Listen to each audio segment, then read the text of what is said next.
Hello at welcome back sa aking channel. Little flower girl na si Baby Bean napakasaya habang papunta sa Aisel. Hawak ang mga bulaklak para sa kasal ng kanyang mami at daddy. Ito ang isa sa napakasayang kasal na dinaluhan ng mga celebrities kung saan naging sentro ng attraction ang batang si Baby Amila maliban sa bagong kasal na mga magulang niya. Sa video nakuha sa kasal, napakatamis ng mga ngiti ni Baby Bean. Habang papunta sa Aisel, mapapansin pa na nakapaa ito. Maririnig sa video ang labis na tuwa ng mga nanonood at di makapaniwalang ganito na talaga ka-behave at kagaling ang batang si Amila.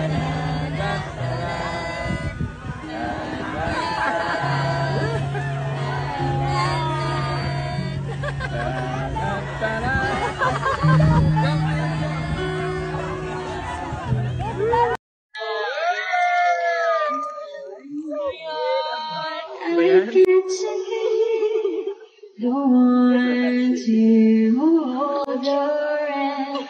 I got to feel.